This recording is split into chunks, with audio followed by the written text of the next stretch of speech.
A'udhu billah minash shaitan al-rajim, bismillah ar-Rahman ar-Rahim, assalamu alaikum.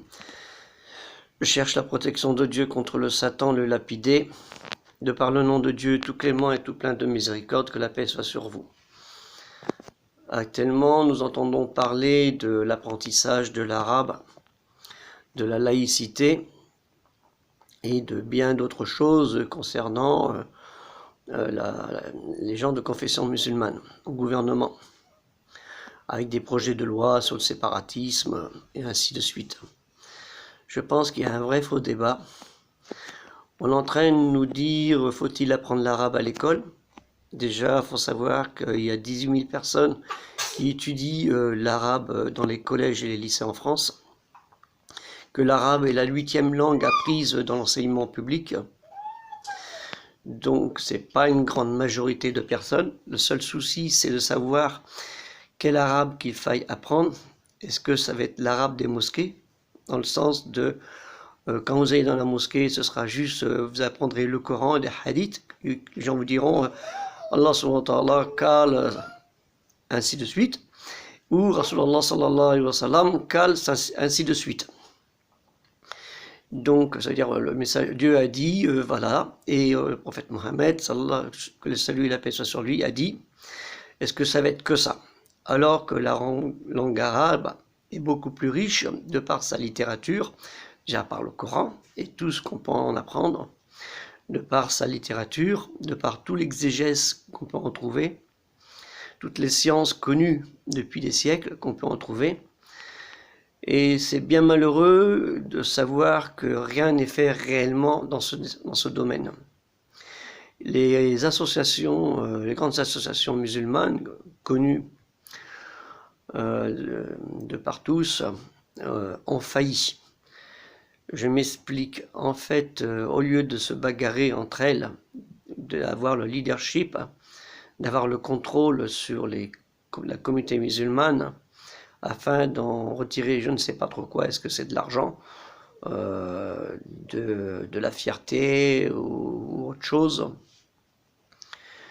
ou de propager une idéologie qui peut être dangereuse parfois, car malheureusement nous avons des gens qui sont un peu bizarres, malgré que nous avons beaucoup de personnes de confession musulmane, de grandes personnes, qui sont très lettrées dans la science de la religion musulmane et qui ont pignon sur rue mais ne travaillent pas en commun. C'est ça que je voulais dire. Et ça, c'est bien dommage. C'est pour ça que j'avais lancé un grand projet que j'avais depuis des années et j'ai jamais eu de réponse. Je le relance à chaque fois. Le projet d'une exposition itinérante à travers tout l'Hexagone, toute la France métropolitaine et pourquoi pas les dom-toms, sur l'art, l'histoire, la littérature et la religion musulmane. Tout ça, c'est englobé normalement et ça fait partie du même travail de réflexion et de compréhension de c'est quoi la religion musulmane. Parce que souvent, vous dites à quelqu'un, c'est quoi la religion musulmane? On vous dit, bah, c'est la religion des Arabes. Ah bon, voilà, c'est souvent le cas. Alors que il y a plusieurs. En Égypte, 10% de la population est arabe, enfin, est chrétienne, comme les Coptes, ou dans les régions du Proche Moyen-Orient, il y a aussi, comme au Liban et d'autres régions, des gens de confession chrétienne, de confession juive, qui parlent l'arabe. Donc, chez les Arabes, chez les musulmans, les Arabes sont minoritaires. Sur le plus de 1 milliard de musulmans, il y a peut-être que 400 ou 450 millions d'Arabes. Même pas. Là, il y a vraiment, on est en train de travailler sur le fait que les gens disent oui, les musulmans, ils sont des intégristes, des fanatiques et tout ça. Non, non. Déjà, musulmans, c'est les gens qui croient en Dieu, qui sont obéissants envers Dieu. Et non pas, tu dis pas, je suis musulman et je tue mon voisin, quoi.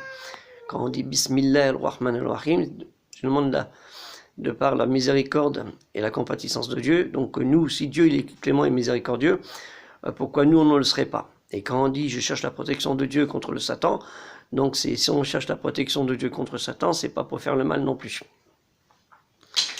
Et là, on est à un problème où les musulmans ont besoin de s'y retrouver et de travailler de commun accord et non de se taper les uns dessus les autres ou de faire leur petit travail chacun dans sa paroisse, entre guillemets, la mosquée, en disant je vais faire une grande mosquée, mais dedans, l'âme, il n'y aura rien, parce qu'il n'y aura peut-être pas les livres pour que les gens apprennent. Parce que le premier mot du Coran, c'est Iqra, lis, révèle, récite, apprends. Iqra bismi rabbika, lis, révèle au nom de ton Seigneur. Et là, le problème, on en est là. Les gens se contentent d'avoir une mosquée, un lieu de culte, pour faire sa petite prière, rentrer chez soi et puis terminer. Ben non, c'est pas ça la religion musulmane. C'est pas parce que tu auras une belle mosquée, qui a des très grandes et très belles mosquées, que tu vas faire resplendir la foi musulmane, quoi. On dit le plus humble d'entre vous est le plus pieux. C'est pas pour rien que ce verset existe. Donc je vous laisse à cette réflexion et de penser que les musulmans ne cherchent qu'à vivre comme tout le monde. D'abord, ce sont les premières victimes de l'intégrisme, du fanatisme et de la méchanceté de l'islamologie, excusez-moi.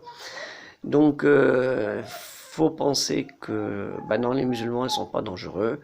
Il y a certains qui sont idiots, et dans toutes les religions il y a eu, et même dans les non-religions il y a eu, même si on voit dans les pays dits musulmans, ce sont des dictateurs et des dictatures qui mènent la danse depuis longtemps, grâce à l'aide de pays occidentaux aussi, malheureusement. Il ne faut pas l'oublier ça. Et je vous souhaite une bonne journée. Salam alaikum, la paix soit sur vous.